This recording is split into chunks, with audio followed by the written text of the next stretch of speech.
kudu migawe anjeun biha kana itu salasa tasulu tah bakal hasil naon najatun kasalamatan wa ta'ala jeung luhur martabat. Baca bareng.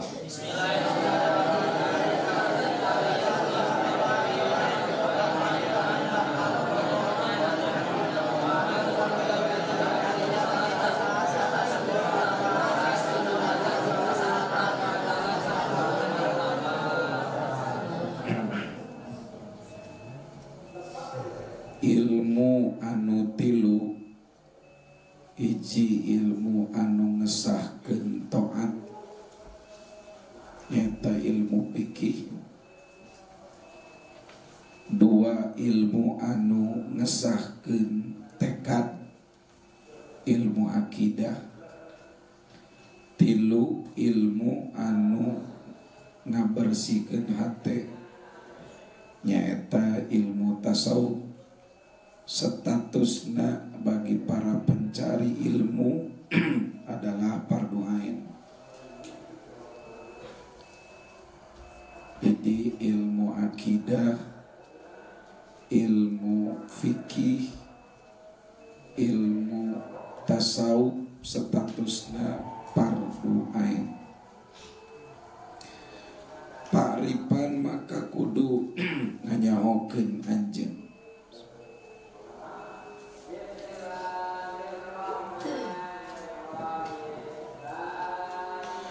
Jadi skala prioritas anu kudu dipahami ku para kaum muslimin, ilmu akidah, ilmu fikih jeung ilmu tasawuf. Ilmu akidah ngalalempeng hate keyakinan ka Allah, ilmu fikih ngabebener amal, ilmu tasawuf ngabersihkeun hate. Wa'mal jeung kudu migawe anjeun biha kana salasa.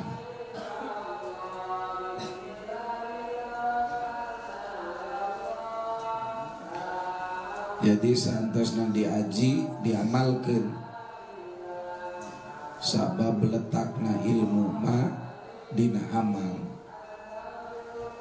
Al ilmu dunia wal akhiratu minhul amal. Ilmu teh dunia letaknya jadi akhirat nama amal.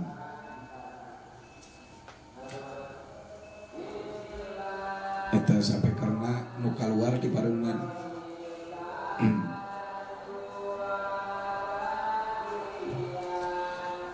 Lamun ilmu diamalkeun tahsulu najatun maka bakal menang kasalamatan wa ta'ala jeung luhur darajat. Yarfa'illahul ladzina amanu minkum walladzina utul ilma darajat.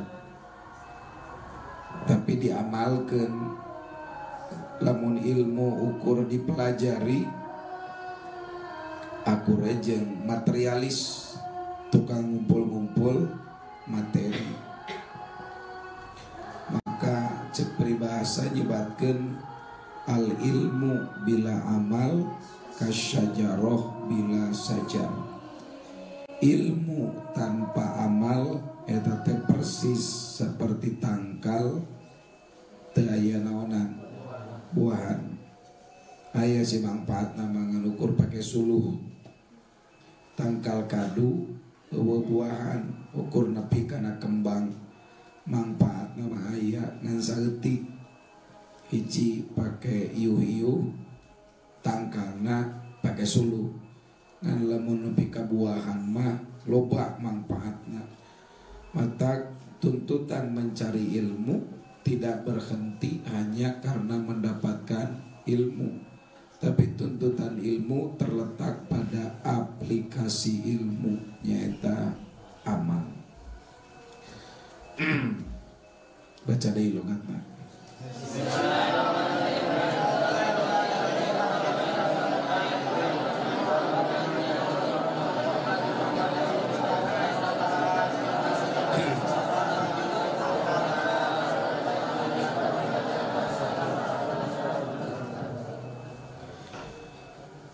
Hafid kudu ngariksa anjeun ala sunanin kana pirang-pirang sunnah. Sunnatin dijamakeun kana sunanin, ngaranna jamana jama taksir, wa huwa mata goyaro ambinai mupradihi, robahna sakal ma'anukus atau nukus wungkul. Wa adabin jeung kana tata krama, atat anu datang itu sunnah. Kada ulah euteut macana, tapi naon atat ma'thuratan barina anu dipilih, an ghairiman tipang alus-alus na jalma, jaa anu datang man mursalan barina diutus. Habib kudu ngariksa anjeun ala sunanin kana pirang-pirang sunnah, wa adabin jeung kana tata krama atat anu datang itu sunan, ma'thuratan barina anu ma'thur dipilih, an ghairiman tipang alus-alus na jalma, jaa anu datang man mursalan barina diutus barang.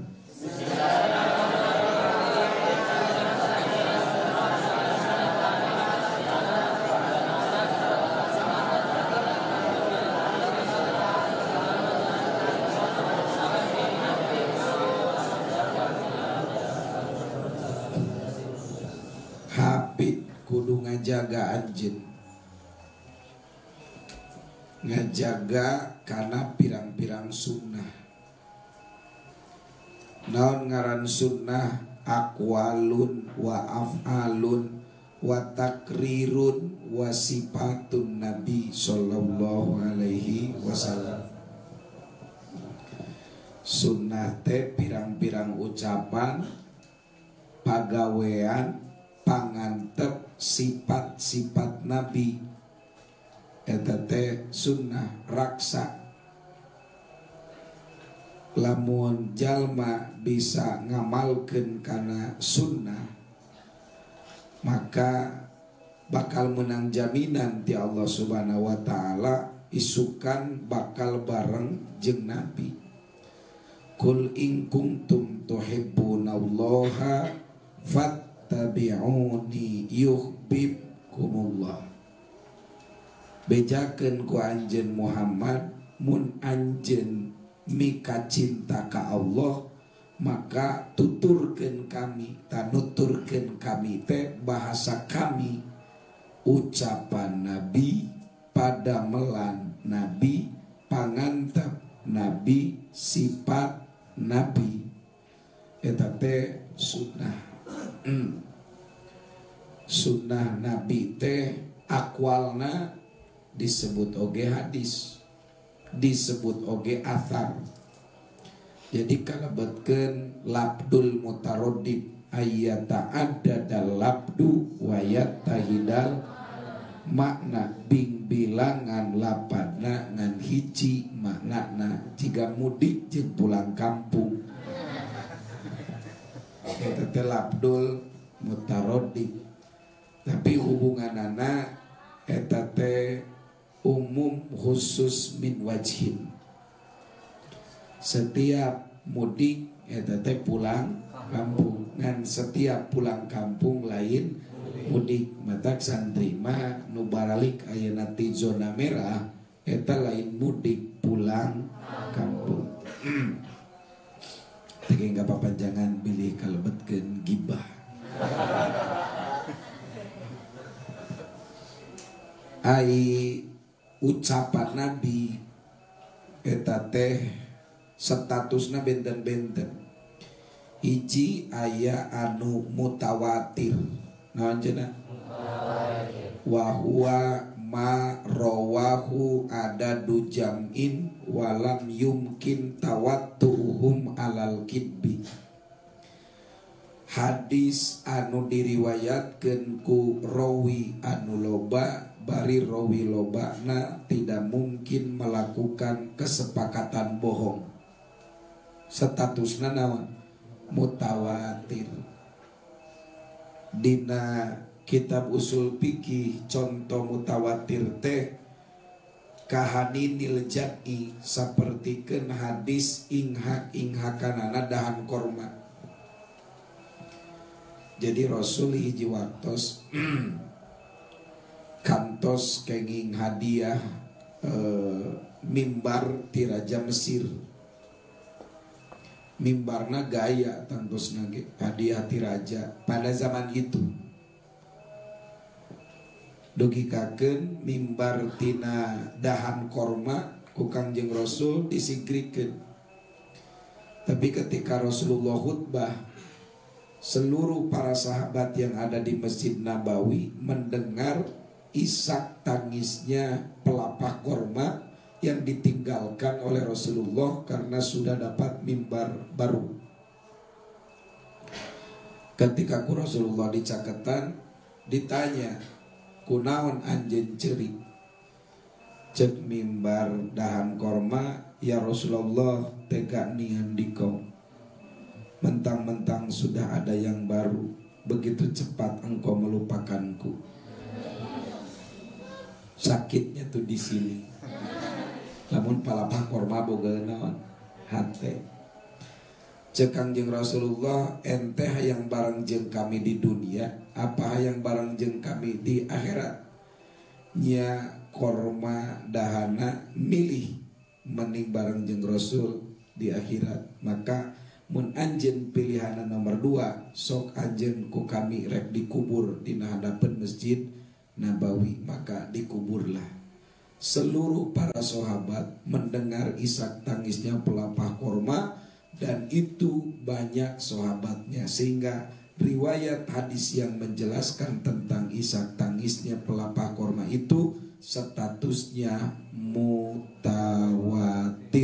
Wa huwa ma rawahu adadu jam'in walam yumkin tawattuhum alal kidbi. 2 aya hadis teh lawan tina mutawatir, sanes lawan adikna mutawatir ngaranna ahad. Patokanana wa huwa makanat ruwatuhu la tantahi ila darajati tawatur. Hadis anu rawina tidak sampai pada derajat mutawatir, ngaranna khobarna ahad. Eusi khobar ahad ayat 3. Hiji gorib, nu kadua aziz, nu katilu masyhur alias mustafid. Gorib hadis nu diriwayatkeun ku saurang rawi di tiap tobakoh generasi. Wa mursalun minhu sahabiyun sakot pakul qoriban marawarawin pakot.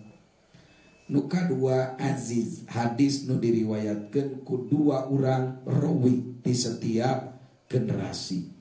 Nu katilu masyhur setrip miring mustafid, hadis nu diriwayatkeun ku 3 urang rawi di setiap generasi. Matak hadis ahad alsina 3, hiji gorib, 2 aziz, 3 masyhur setrip miring mustafid. Eta pembagian hadis dari sisi loba jeung henteuna rawi. Aya deui pembagian hadis teh kabagi kana 3. Hiji hadis sahih, ieu mah ningali kana kualitas rawi. Ningali naon cenah? Jadi aqsamul hadis min haitsu ma'nawiyatur ruwat. Pembagian hadis ditinjau dari sisi kualitas rawi-rawinya. Satu sahih, wa huwa marawahu adlun tamuddobti muttasilis sanadi goero muallilin wala syadid.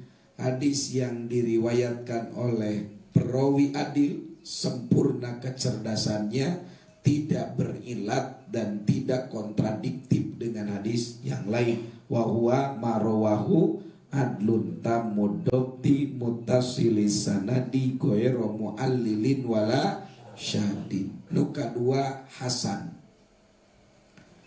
Non hadis hasan, wa huwa marawahu adlun qalilud dobti, sedikit kecerdasannya, goero muallilin wala syadid. Jadi pembeda antara sahih dan hasan terletak pada tingkat kecerdasan rawi. Muntamud dobti ngarana sahih, lamun qalilud dobti ngarana hasan. Cerdas teh aya dua, aya dopton sodron, cerdas secara intelektual, aya dopton kitaban, cerdas secara tulisan. Nukatilu aya hadis teh doif nukuma wa huwa ma pakida syarton min surutis sahih wal hasan. Hadis yang tidak memenuhi syarat-syarat hadis sahih dan syarat-syarat hadis hasan. Doib terbagi dua, ada doib pisanad, ada doib bil matan. Sahih kebagi dua, sahih lidatihi, sahih ligoerihi. Hasan kebagi dua, hasan lidatihi, ada hasan ligoerihi. Hadis doib ada maktu, aya munkote, aya muaddol, aya musalsal, aya mudalas, aya hadis maklub, aya hadis muttori, loba eta.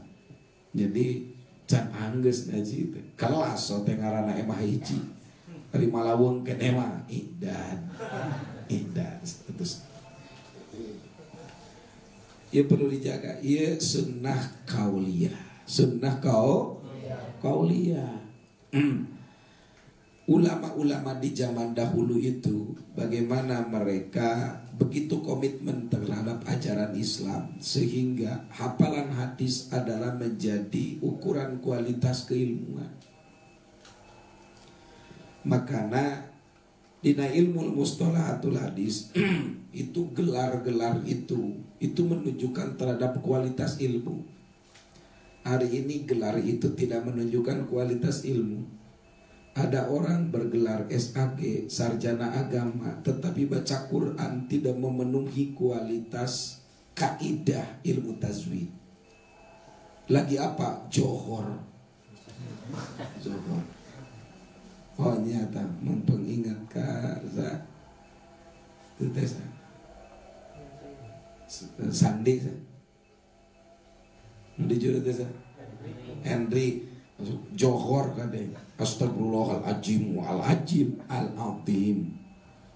Jadi hal azim kade. Nah, uddo mas anes ja tapi non uddo al-azim astagfirullahaladzim. Namun Betawi memang azim. Udah Johor belum? Itu Betawi. Johor. Pak Agung Patile. Tapi luar biasa Pak Agung pasarannya itu. Sampai ada S2 yang mencari-cari beliau ibunya.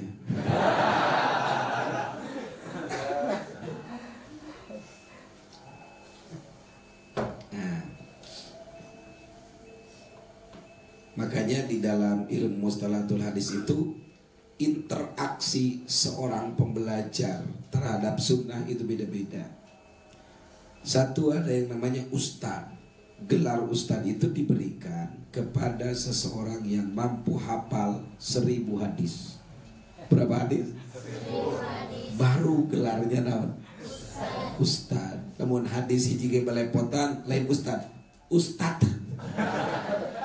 Jadi urang mah kalau dari sisi kacamata ilmu mustalahatul hadis kita belum layak disebut ustadz, paling ustadz. Ada yang bergelar Al-Hakim. Hakim itu berapa? 10.000 hadis. Di luar kepala, bukan di buku. Apalagi di diktator, jual diktat beli motor. Ada yang disebut dengan Amirul Mukminin. Amirul Mukminin itu minimal 150.000 hadis. Dan Imam Bukhari itu a'immatul hadis. Kenapa? Karena 350.000 hadis di otaknya. Hebat apa tidak? Hebat.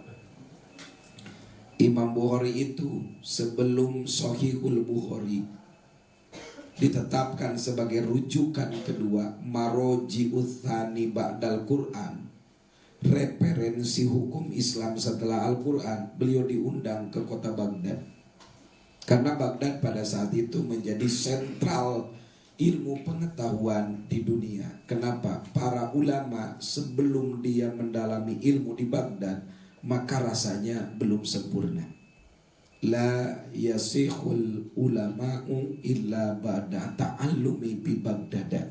Makanya ada cerita yang disebut dengan kota 1001 malam. Di dalam ilmu qawaid kita mengenal dua kosakata yang menjadi suku asal dalam tasrif. Satu fi'il madi, pendapat ulama Kufah. Dua masdar, pendapat ulama Basrah. Kedua-duanya di kota Irak. Tapi hari ini Basrah dan Kufah sudah porak-poranda karena perang adu domba oleh Amerika Serikat, sehingga Irak, Iran perang. Dan pada akhirnya puncaknya ketika Saddam Hussein diluluh lantakan oleh pasukan Amerika Serikat. Naudzubillahi min.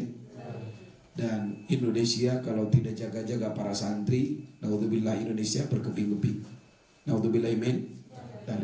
Nah, jadi di zaman dahulu itu Imam Bukhari itu pernah diundang ke Irak, ke Baghdad, dan hadirlah sekitar 200 ulama ahli hadis, pakar hadis semua. Dan Imam Bukhari diberikan 200 pertanyaan hadis, yang mana 200 hadis itu dicampur aduk antara sanad dengan matan. Sanadnya, silsilah rawinya yang ini, hadisnya, matannya hadis yang lain, dicampur adukan. Seluruh ulama yang 200 itu publik fit and proper test, uji kelayakan dan kepatutan. Imam Syafi'i menampung seluruh pertanyaan yang 200 hadis yang dicampur adukan, dan hanya dalam jangka 1 jam Imam Bukhari menyusun ulang hadis yang satu dengan sanad yang satu, sehingga ketika beres beliau menjawab, seluruh ulama bersepakat bahwa Sahihul Bukhari yang disusun oleh Imam Bukhari adalah maroji kedua setelah Al-Quran. Hadisnya namanya hadis mudhorib, hadis yang dicampur aduk. Bagaimana bisa ketika es campur terdiri dari mentimun, kadu, terus tomat, dicampur adukan dalam blender, dan Imam Bukhari meracik. Nuges lembut diaduk-aduk teh diracik. Iya, kadu ditapelkeun kana sikina, tomat disatukan lagi. Begitulah kehebatan ulama di zaman dahulu. Dan semangat itu sesungguhnya harus menjadi inspirasi dan motivasi bagi para santri, bahwa kemajuan Islam, peradaban Islam akan bangkit menguasai dunia manakala para santri masih komitmen dengan 2 jimat kehidupan dalam agama. Satu Al-Quran, yang kedua Al-Hadis, ditambah dengan ijma para ulama, kaul-kaul para ulama. Kenapa? Karena Imam Maliki telah mengatakan, la yasluhu akhiru hadhil ummah illa bima sholaha bihil awwalun. Tidak akan pernah bagus kondisi umat hari ini kecuali mereka komitmen dengan apa yang dimiliki oleh umat sebelumnya, yaitu Quran. Yang kedua hadis. Tentu memahami Quran dan hadis adalah melalui metode yang diajarkan oleh para ulama. Membaca Al-Quran berarti membutuhkan ilmu tajwid, yang dikarang, disusun oleh para ulama.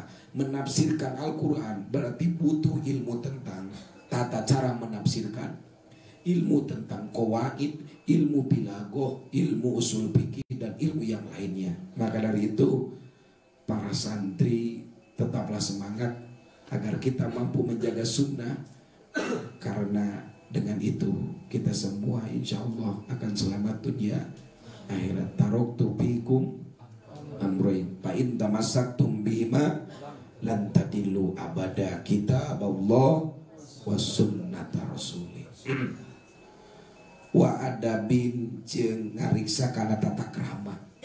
Dan ini penting karena menurut para ulama al-adab muqaddamun alal ilmi. Etika dan tata krama itu lebih dikedepankan ketimbang apa? Ilmu.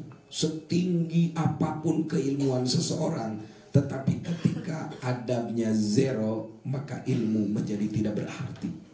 Ilmu menjadi tidak berarti. Kita harus seiring seirama, ilmu semakin bertambah, adabnya semakin tinggi. Adab pada Allah, adab pada Rasul, adab pada ulama, adab pada ilmu, adab pada Quran, adab pada orang tua, adab sesama orang mukmin. Adab itu banyak.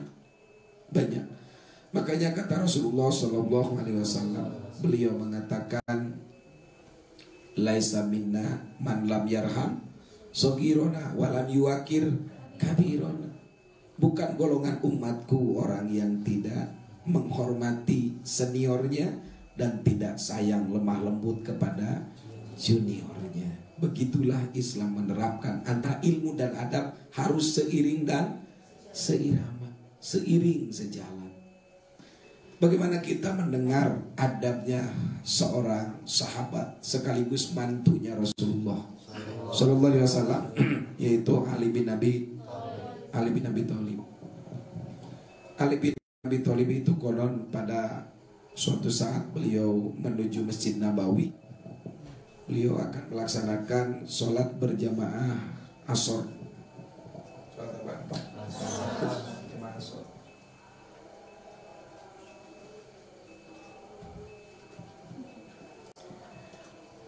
Tetapi di tengah perjalanan itu langkahnya terhenti karena terhalang oleh seorang kakek tua yang berjalan agak terseok-seok. Dan Sayyidina Ali tidak berani untuk melewati langkah sang kakek tua.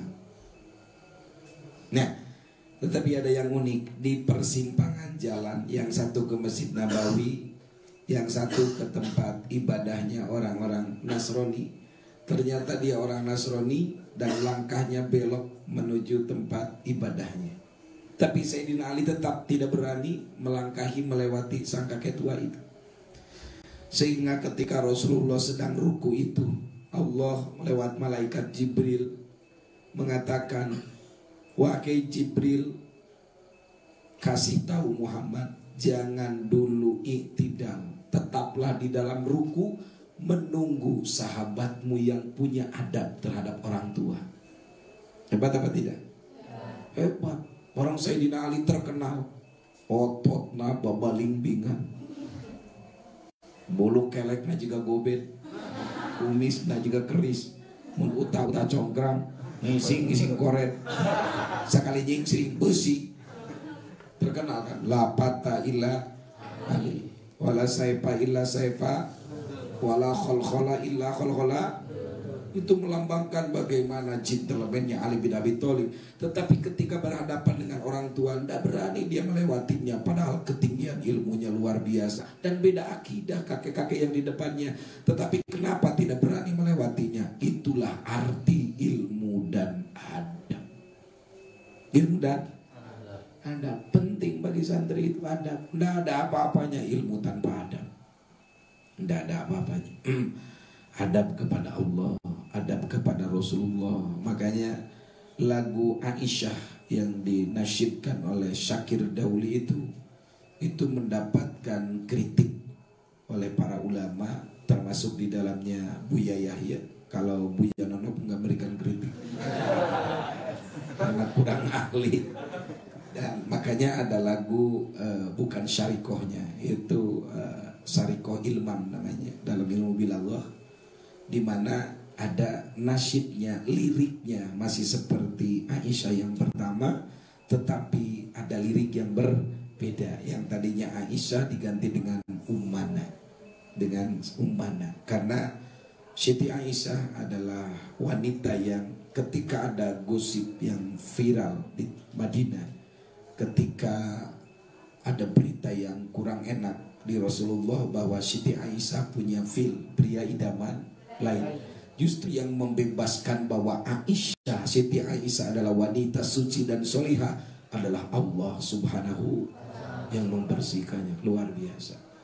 Makanya para ulama mengkritiknya, dan itu ada. Itu apa? Ada. Bahkan ketika seorang ulama Yaman namanya Syekh Romdon Al-Buti, pengarang Fiqhus Sirah, fikih sejarah, ada bukunya banyak, Syekh Romdon Al-Buti. Beliau itu membuat satu judul buku namanya Aisyah dan Pandangan Para Pemikir Barat, terutama orang-orang Syiah yang selalu menganggap Aisyah itu adalah pelacur. Naudzubillahi min dzalik. Itu orang-orang Syiah. Dan Syekh Romdon Al-Buti ini mengupas tuntas tentang perilaku Siti Aisyah, sifat Siti Aisyah, juga sikap Rasulullah terhadap Siti Aisyah. Begitu buku beres dikarang, tiba-tiba anaknya yang kawin sama orang Jeddah itu menelepon. Begitu buku beres dikarang, anaknya menelepon, "Abi, tadi malam saya didatangi seorang tamu." Terus bilang apa? Dia mengatakan, "Saya adalah Aisyah. Sampaikan kepada ayahmu terima kasih yang teramat dan tak terhingga kepada ayahmu." Itu mimpi Siti Aisyah datang kepada putrinya Syekh Romdon Al-Buti yang mungkin di kota mana? Di kota Jeddah. Dan Syekh Romdon Al-Buti sambil menangis dalam khutbah Jum'ahnya, dia mengatakan, "Saya yakin seyakin-yakinnya Siti Aisyah Ummul Mukminin adalah salah satu daripada pentolan penghuni surga." Adab terhadap Rasulullah dan adab terhadap istri-istri Rasulullah adalah bagian cara para wali konsisten di dalam beragama. Masyhur hadis nukatampi maksur an khairiman katampi tipang saya najali jaanu datang itu man mursalah barina diutus. Rasulullah kalau datangnya terakhir, kalaupun datangnya terakhir, tetapi nur Rasulullah cukup menjadi mas kawin pernikahan antara Nabi Adam dan Siti. Jadi ketika Nabi Adam mempersunting Siti Hawa dan menjadi penduduk surga, dengan apa maharnya? Maharnya dengan nur Muhammad. Makanya Allah dalam hadis qudsinya mengatakan, laulaka lamma khalaqtul aplak. Seandainya tidak karena engkau Muhammad, maka ubluk aplak tidak akan terjadi.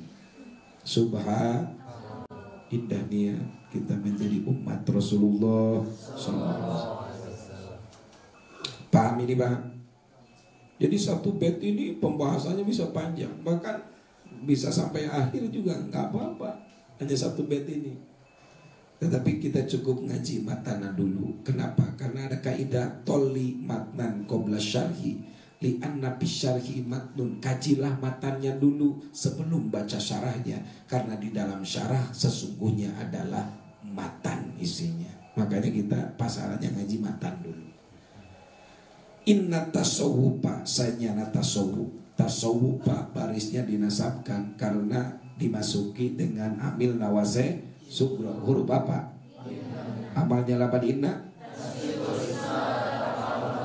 li inna anna laita lakina la'akin anna asumalikana min amal. Inna tasawufa sanyana tasawuf kullahu tegesna sakabeh tasawuf.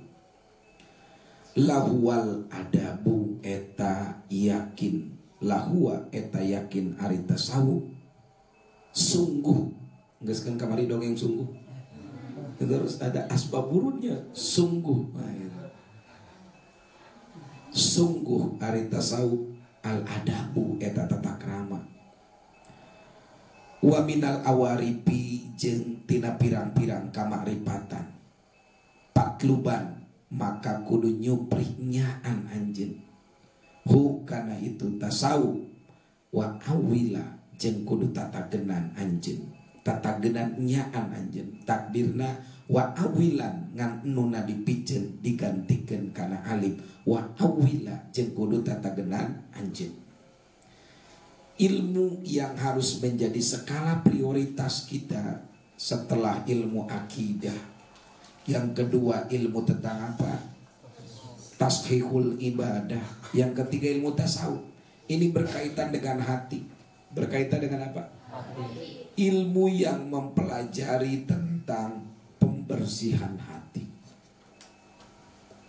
Inna tasawufa kulluhu lahwal adab.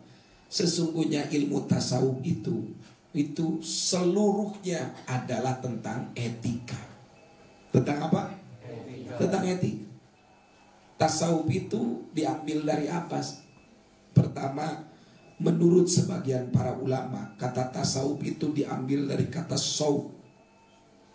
Apa saub? Saub itu dulu di zaman para sahabat ketika musim dingin mereka memakai jaket tebal yang terbuat dari bulu domba. Makanya mereka memakai apa?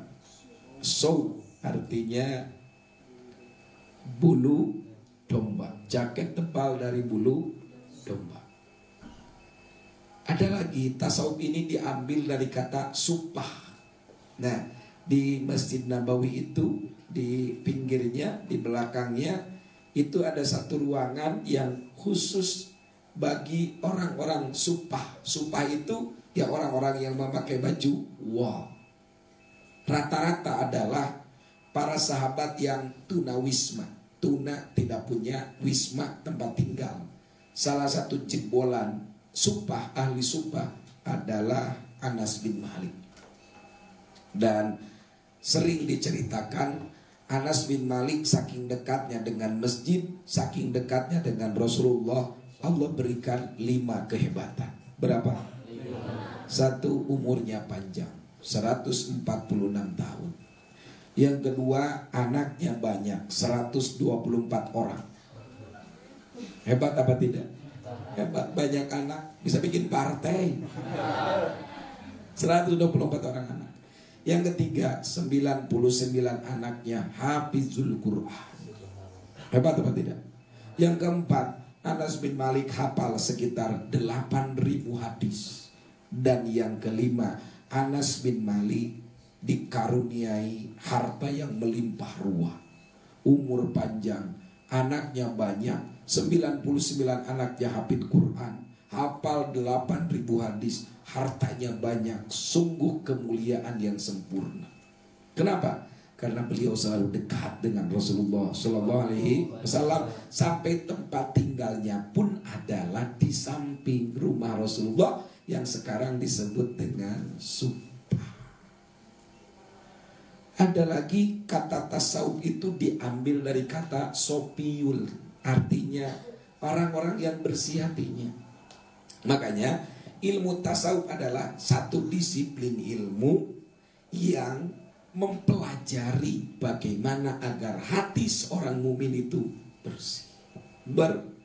Bersih kenapa? Karena hati itulah yang menjadi komando dari tubuh ini. Makanya Rasulullah pernah mewanti-wanti, early warning, apa?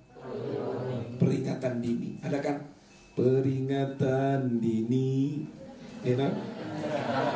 Oh iya, ya lebih dekat lah. Ya. Maaf suaranya lagi serak. Biasanya mendayu-dayu. Nah, Rasulullah mengatakan, ala inna bil jasadi mudghatan ida soluhat soluhal jasadu kullu wa ida pasadal jasadul kullu ala wahiyal. Ingatlah kata Rasulullah, sesungguhnya di dalam diri manusia itu ada segumpal darah. Apabila segumpal darah itu baik, maka seluruh jiwa akan terbawa baik. Dan apabila segumpal darah itu buruk, maka seluruh anggota tubuh akan terbawa buruk. Ala wayal kolbu, ingat itu adalah hati. Makanya ilmu tasawuf adalah ilmu tata cara memanage hati. Bagi orang yang hatinya bersih, tidak ada satupun kejadian yang tercipta atau menimpa diri atau ditimpakan oleh Allah, kecuali orang yang baik hatinya akan mendapati hikmah. Makanya Allah Subhanahu wa taala mengatakan tu'til mulka man tasya wa tu'izzu man wa tudillu man tasya biyadikal khair innaka ala kulli syai'in qadir. Ada lagi ayat yang lain, tu'til mulka man tasya, yu'til hikmata man tasya. Allah memberikan hikmah itu kepada orang yang dikehendakinya. Dan orang-orang yang mampu menemukan hikmah dari setiap kejadian, pasti deklarasi lisannya adalah Rabbana ma khalaqta hadza batila subhanaka faqina adzabannar. Ada banyak hikmah luar biasa. Itu ilmu tasawuf. Makanya apapun yang menimpa diri kita, orang tasawuf itu hebat. Orang tasawuf itu, jadi tasawuf itu bukan pada tampak dohir. Kita sering menilai tasawuf itu dari tampak dohir. Ayah jalma kopi anak deplek tasawuf, lain tasawuf botrok. Ayah jalma sorbana gus belel, bahkan setiap prek sholat ngosok waos nate sanes kusiwaku iya. Ohek cok dia kan kenapa sabar cekurang teh menit tasawuf lain tasawuf cobrok cenah tasawuf itu bukan pada dohir tapi pada hati. Itulah tasawuf. Tasawuf itu intinya apa? Adab, etika, tata krama kepada Allah. Makanya ketika Nabi Adam oleh Allah Subhanahu wa taala diturunkan ke dunia, bagaimana adabnya? Selama 200 tahun berpisah dengan Siti Hawa, apa yang diucapkan Nabi Adam? Rabbana dolamna ampusana wa illam taghfir lana wa tarhamna lanakunanna minal. Berapa tahun Nabi Adam tidak berani menatap langit? 200 tahun. Ketika Nabi Yunus di lockdown di perut ikan nun, sehingga Nabi Yunus itu disebut dengan Dunun. Ketika Nabi Yunus i'tidar Rabbi inni massaniyad durru wa anta arhamur rahimin. Berapa tahun Nabi Yunus tidak berani menatap langit ketika berdoa? 40 tahun. Ngurang dosa tiap we cengengesan we. Enjoy santuy ya Allah macam. Allah nyebut santuy. Tasawuf itu terletak pada nama adab tata.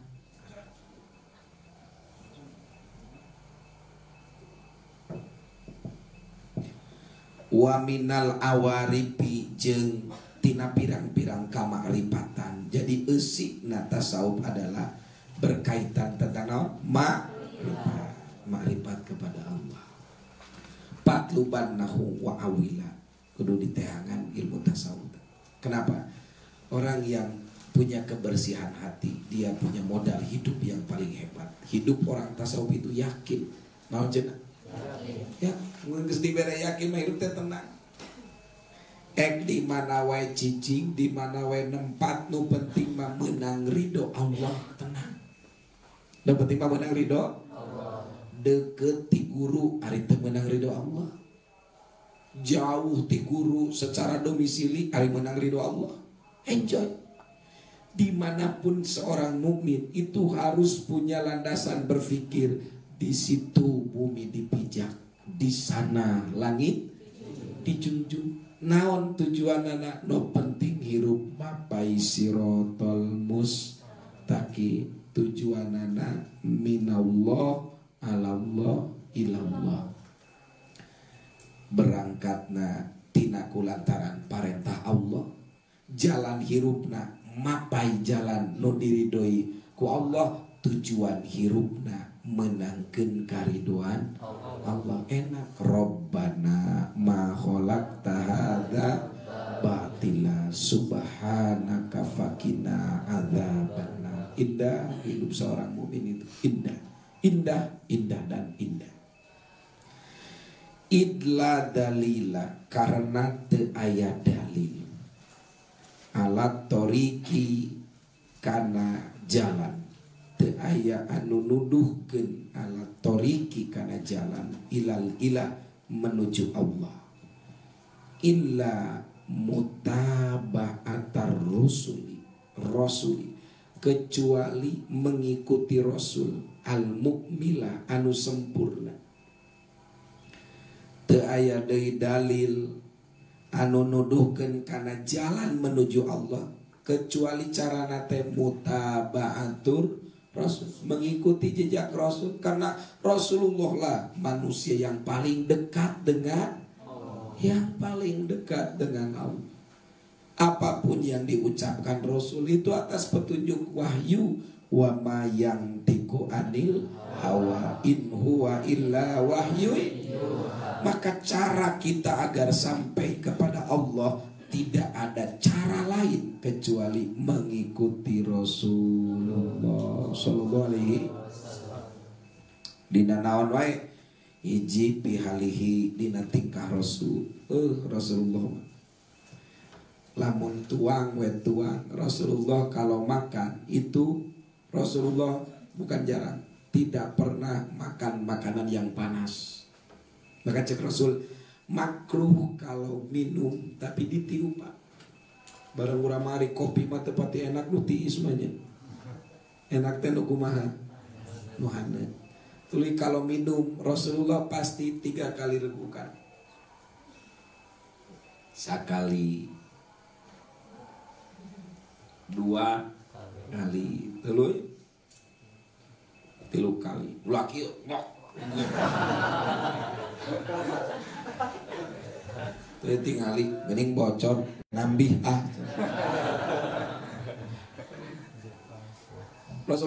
Rasulullah melarang makan minum sambil berdiri. La takul qaiman, la tashrab. Ternyata dokter hari ini menemukan kenapa Rasul melarang makan minum sambil berdiri. Ternyata ketika makan minum sambil berdiri itu ada alat pencernaan yang terganggu. Alat pencernaan yang Subhanallah. Subhanallah. Rasulullah kalau makan di piring itu memulainya di sisi rela. Orang malah di tengah, di tengah udah.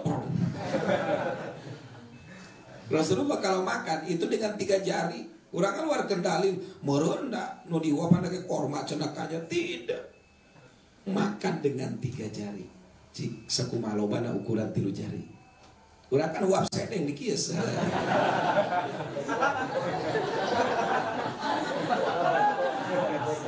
Aya budak nu kitu teh si Aban, can bisa ngahuap si Aban, uap sedeng kieu. Teuing doraka bapana asup uap sedeng gitu. Si Aban. Nu paling apik dahar mah Teh Ratu. Keur geulis teh eta budak. Ada budak sorangan mau kudu dipuji teh. Apik eta. Jadi sunnah Rasulullah itu dalam tingkahnya.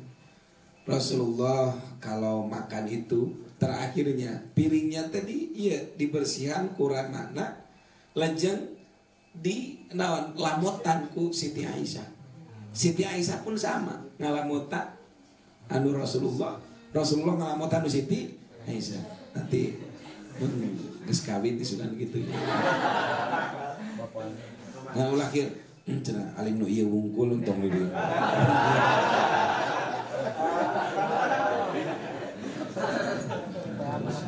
Saumnya. Itu Rasulullah SAW. Sehingga Rasulullah sangat membenci sekali ketika makan itu ada sisa. Cekam jeung Rasulullah, antum la ta'lamu bi ayyi barakatin. Kamu tidak tahu di mana letak barokahnya. Buat Indonesia. matak lamun nyandak tuangkeun kira-kira menikene nambah daripada naon sisa ini nyandak ke rasa centong ngan Eropa teh hade kitu mah nya sistemna standar ganda teh saya ya batu heulana ieu mah lamun dipraktekkeun geus boga piring tapi sulit di pesantren anjing ngana lagi teh boga piring jadi berapa kali meuli piring meuli gelas ada aya beak suga dihakaran usaha.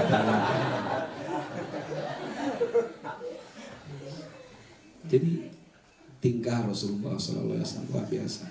Kalau tidur Rasulullah itu posisi tidur itu adalah yang gigir.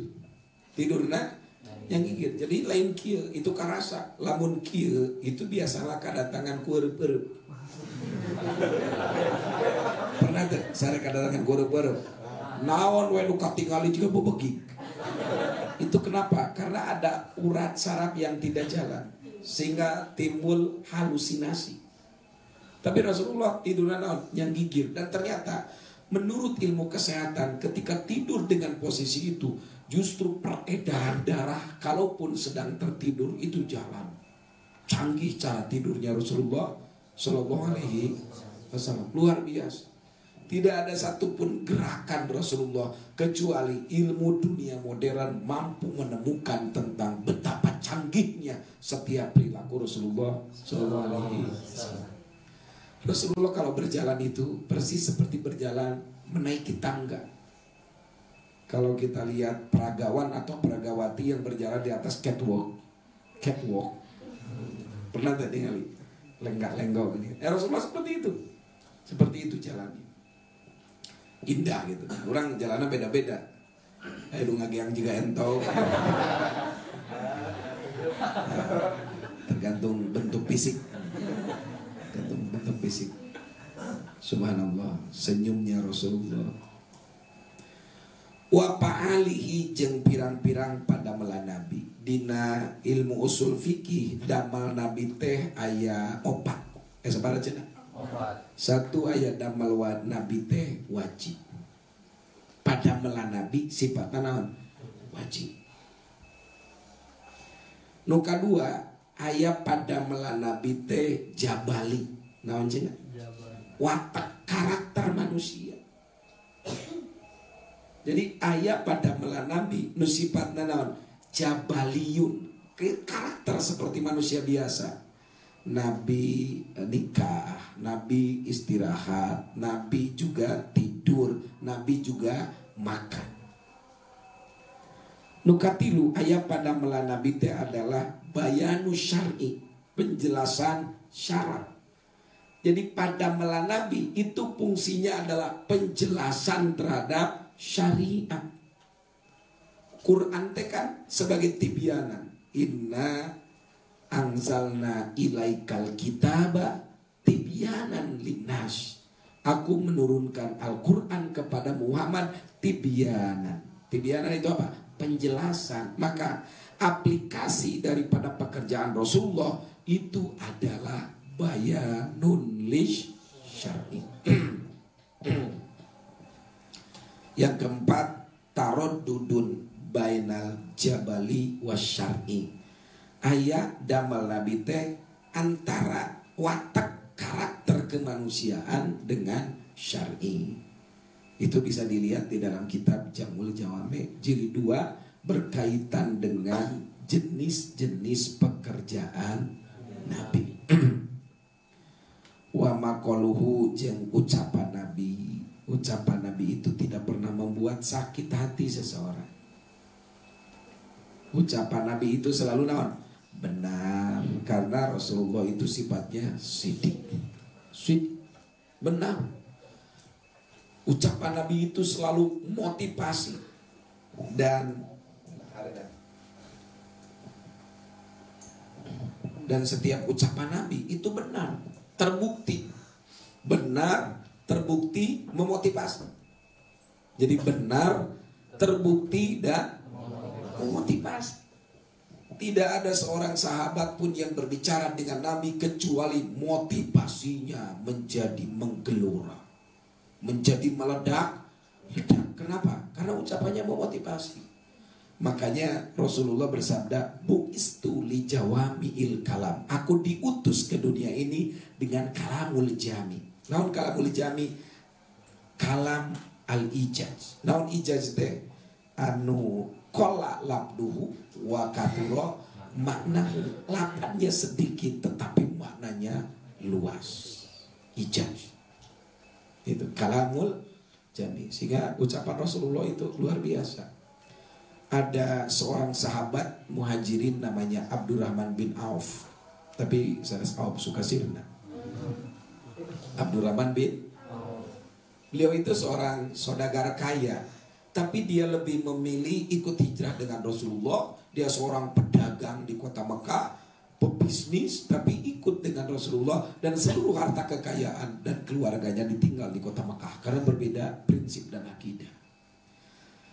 Rasulullah ketika membangun peradaban di Madinah, itu ada satu konsep yang sangat brilian, namanya mu'akhoh. Namanya apa?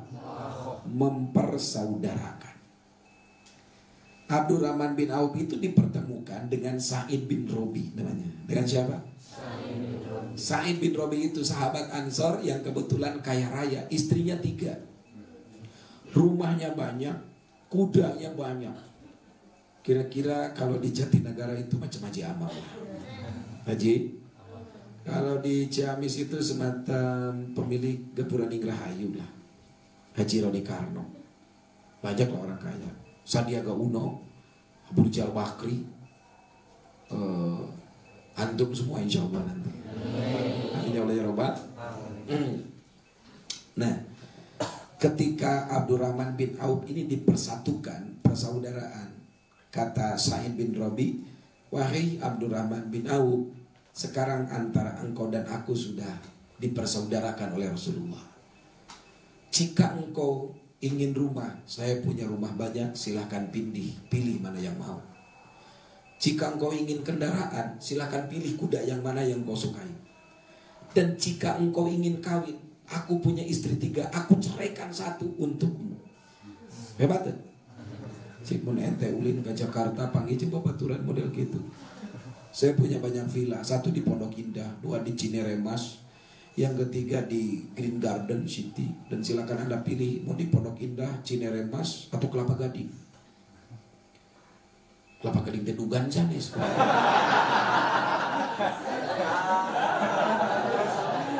Dasar besok.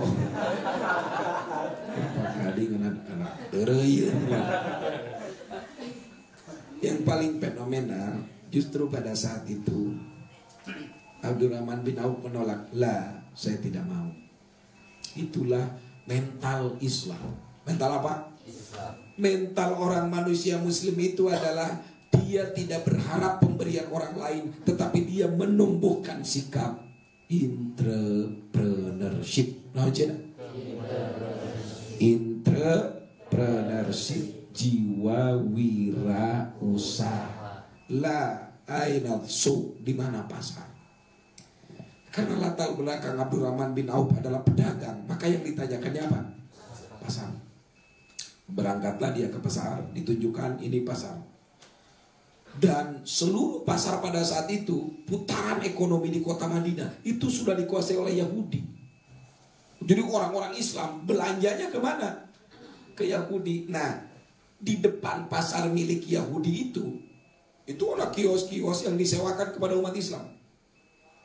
Akhirnya ada sebidang tanah di depan pasar milik Yahudi. Kata Abdurrahman bin Auf, ini tanah milik siapa? Milik saya, kata Sa'ad bin Rabi. Nah, bolehkah kalau tempat ini kita bangun pasar? Oh boleh, kata Sa'ad bin Rabi. Lantas bagaimana? Para sahabat muhajirin yang tidak punya pekerjaan, kita sewakan lokal-lokal ini, mereka berdagang tapi tidak disewa. Kalau mereka berhasil, mereka bagi hasil. Setuju Sa'id bin Rabi, dibangunlah pasar di depan pasar milik orang Yahudi. Tapi konsepnya menurut Rasulullah apa? Jujur. Apa? Jujur. Sidik jujur. 1-2 hari berjualan, semua yang dagang di pasar milik Said bin Robi yang dipetak-petakan bagi hasil sistemnya, semua lapor ke Abdurrahman bin Auf sebagai kepala pasar. Kita ini rugi terus. Kenapa? Sebab Yahudi itu jualannya curang, terus kiloannya dikurangi, tapi dengan harga yang murah, sehingga kita kehilangan pelanggan. Laporlah kepada Rasulullah, wahai Rasulullah, kita jualan ini rugi terus. Kenapa? Karena mengikuti sunnahmu, jujur dan tidak boleh mengurangi takaran. Sebab ada ayat wailun lil mutaq. Kata Rasulullah, salah itu Anda jualan. Loh, kenapa salah? Kalau hari ini Anda jualan, beli 1 kilo dikasih 1 kilo, itu masih kurang. Kata Rasulullah, jualanlah kamu dan setiap takaran dan timbangan kasih lebih. Akhirnya diamalkanlah. Setiap pedagang dipetakan milik Said bin Robi yang dikomandani oleh Abdurrahman bin Auf, setiap beli 1 kilo apapun kebutuhan itu dilebihkan beberapa hal, berapa on lah katakanlah. Apa yang terjadi? Seminggu kemudian pelanggan yang tadinya ke Yahudi semua berbalik. Dagang di umat Islam itu selain tidak dikurangi takaran dan ukurannya, dilebihkan lagi. Akhirnya pasar Yahudi menjadi sepi dan pasar Madinah dikuasai oleh Abdurrahman bin begitu. Sehingga suatu saat Abdurrahman bin Auf lapor, ya Rasulullah, saya pengen nikah. Loh, emang sudah banyak batinya? Ya Rasulullah, alhamdulillah, saya bisa memberikan mas kawin untuk calon istri saya. Berapa? 4 kilogram emas. Wow, 4 kilogram lah. 4 kilogram. Terus ditanya, ma wajad napisuk, apa yang engkau temukan di pasar? Wajadtu arba'atan min halawatil iman. Aku temukan 4 kelezatan iman di pasar. Kenapa? Karena setiap perilaku para sahabat selalu mengikuti Rasul. Begitu Islam itu indah, saudara. Patat tabian, maka kudu nuturkeun nyaan anjeun. Watabian, jeung kudu nuturkeun nyaan anjeun. Ini pakai taukid. Taukidna taukid naon? Labdi wa mina taukidi labdi un yajimu karoron kakaulikat ruji wa mina taukidi labdi un yajimu karoron kakaulikat la ta'dila ulah pindah anjeun atau ulah ngarasa bosan anjeun, ulah pindah anjeun, ikuti sunnah Rasulullah sallallahu alaihi wasallam. Itulah jalan menuju kesempurnaan hidup.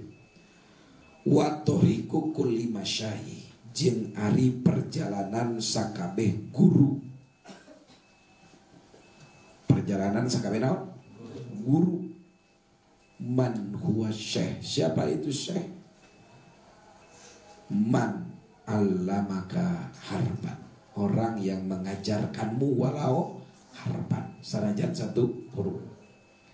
Eta kod koyadat, kod kuyidat, nyata dikaidan itu toriku kulli masyayikh bi kitabi rabbi, ku kitab pangeran urang sadaya, wal hadis jeung kitab hadis, ta'assola barina anu asli, atau ta'assola barina anu asli, itu kitab jeung hadis.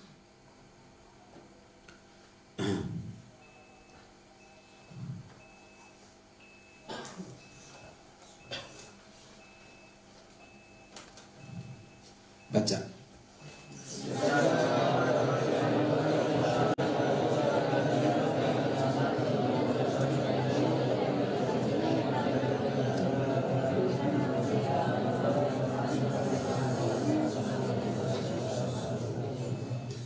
Perjalanan para guru. Tadi sudah dijelaskan jenis guru itu ada syekh. Syekh itu yang kualitas keilmuannya, kalau ukuran akademik itu doktor, profesor. Kalau ustadz itu baru S1. Kalau syekh itu sudah doktor. Ada al-alim. Nah itu al-alim itu S1, SAG, santri anak gurame. Ada al-allama. Nah itu doktor. Tapi bukan dokter Aceh, ente cakola. Karena loba yang nama gelar, tapi bukan karena mengikuti perjalanan akademik. Itu beli banyak sekarang. SE beli semuanya. Lucu lah. Eta kod koyadan. Nyata ngayidan itu torik. Koyadan. Kuyidan. Eta kod koyadan. Kita cari kod koyad khobarun mubtada. Qalu bi kitabi muta'alliqul hadis. Bisa lah, da moal gegerbegan ieu. Eta kod koyadan nyata ngayidan itu torik bi kitabi rabbi wal hadis. Artinya apa? Setiap perjalanan para masyayikh itu menjadi kayit terhadap ajaran Quran jeung ajaran naon? Hadis. Artinya apa? Sesungguhnya orang-orang yang sudah bergelar syekh, maka dia perilakunya, ucapannya, tindakannya menjadi gambaran ajaran Quran dan ajaran hadis. Dia miniatur Quran dan miniatur hadis. Kenapa? Orang sulit sekarang untuk bertemu dengan Rasulullah. Orang ingin mencontoh para sahabat paling di dalam sirah. Jadi umat ketika ingin melihat mana ajaran Islam, maka dia akan melihat sosok seorang syekh. Kenapa? Karena sosok seorang syekh, ucapannya, perilakunya, tindakannya adalah merupakan inti pembuktian, manifestasi, aplikasi dari inti ajaran Quran, ajaran hadis. Jadi kalau di dalam Al-Quran mengatakan tasodaku, di dalam hadis sedekahlah kalian, maka jikalau engkau ingin melihat siapakah si sosok yang paling rajin berderma, syekh kita, dermawan luar biasa. Jadi kait. Kalau kita ingin melihat ayat Al-Quran, ya ayyuhal muzammil qumil laila illa qalila, manakah sih orang-orang yang rajin bangun di tengah malam? Lihat bagaimana guru kita tarang nagus hidung balas tidagor. Balas tahan bangunnya, kakinya bengkak-bengkak saking bangun di tengah malam. Siapakah sih apabila kita ingin melihat sosok yang lidahnya selalu basah dengan zikrullah seperti Rasulullah? Walisanuhu balalun min dzikrillah. Lisan Rasulullah itu selalu basah karena zikrullah. Lihatlah Syekh Washihin, karena selalu mencuci lisannya dengan zikrullah. Begitu Syekh, begitu. Jadi ajaran Islam itu menjelma dalam sosok. Makanya Siti Aisyah pernah ditanya, ya Aisyah, kaifa khuluqun Nabi? Aisyah, bagaimana sih perilaku Nabi? Siti Aisyah menjawab, kana khuluquhul Quran. Akhlak Nabi itu Al-Qur'an. Jadi mun urang hayang ningali bagaimana Al-Qur'an, bagaimana hadis, lihatlah pada sosok seorang syekh. Makanya seseorang yang sudah sampai pada derajat syekh, hendaknya dia menjadi rujukan umat, menjadi uswah, menjadi kudwah, menjadi suri tauladan. Tutur katanya lembut, tutur katanya, hatinya tak pernah dendam, ucapannya selalu menjadi inspirasi dan motivasi. Apabila ia melangkah, maka langkahnya menjadi nilai silaturahmi. Apabila ia menatap, tatapannya penuh dengan rahmat.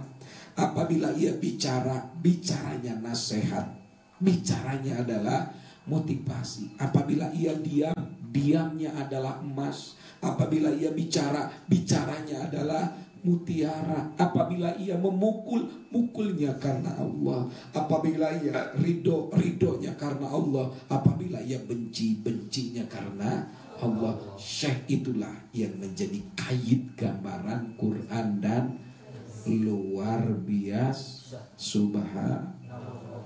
Insya begitu.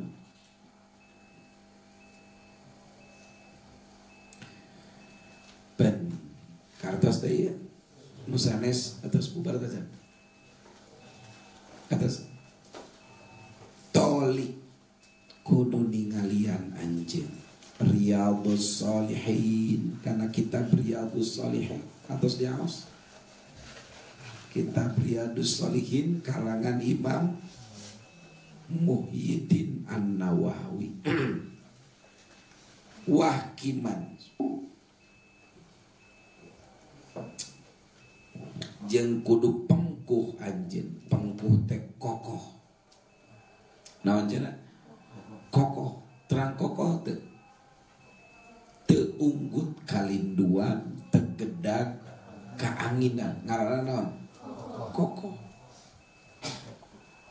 Muncul bahasa Kiwari disebutna konsisten. Naon cenah? Konsisten.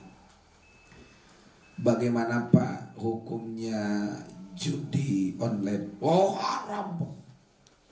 Ini ada sedikit pemasukan Pak. Berapa? 500 juta. Bagaimana hukumnya Pak? Haram dikit lah. Nah itu 500 juta jadi haram. Ini Pak ada lagi nih 1 miliar untuk bangun pondok. Oh makruh hukum. Jadi fatwa hukum itu lumer ketika sudah diiming-iming dengan apa? Materi. Kenapa? Itu namanya ulama tidak konsisten. Itu saya mendengar cerita Habib Rizik, Muhammad bin Rizik bin Syihab, ketika dulu waktu ketemu di Madinah, beliau cerita panjang lebar. Saya itu ditawari 1 triliun asal saya tidak ngucik-ngucik lagi tentang Ahok dan tidak terus melakukan demonstrasi mengkritisi kebijakan pemerintah. Jadi kalau 1 triliun itu diterima, niscaya hancurlah dan luluh lantaklah prinsip-prinsip dakwah, kata beliau.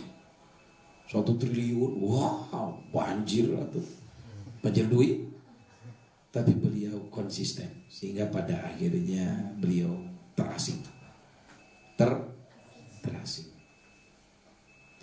Tak aya 1 santri NU dari mana itu? Madura yang membuat sebuah nasyid yang sangat indah. Ya Habib, man anta ya Habib? Siapakah Anda wahai Habib?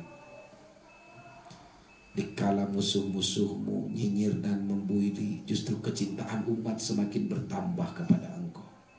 Man anta ya Habib? Siapakah Anda wahai Habib? Tulikan lagi kan itu. Ketika santri itu harus konsisten. Harus konsisten. Jilbab seperti ini harus konsisten. Biasanya kan santri lamun keluar di pasantren teh juga domba keluar tina gedongan. Oh, kata balik ke lembur ke serapang dina Facebook. Jika keluar tina naon? Gedongan, tiung diganti ku ciput diganti ku topi. Naudzubillah min konsisten. Gimana? Hai, neng Dida, saat nomor dengan jemput ke?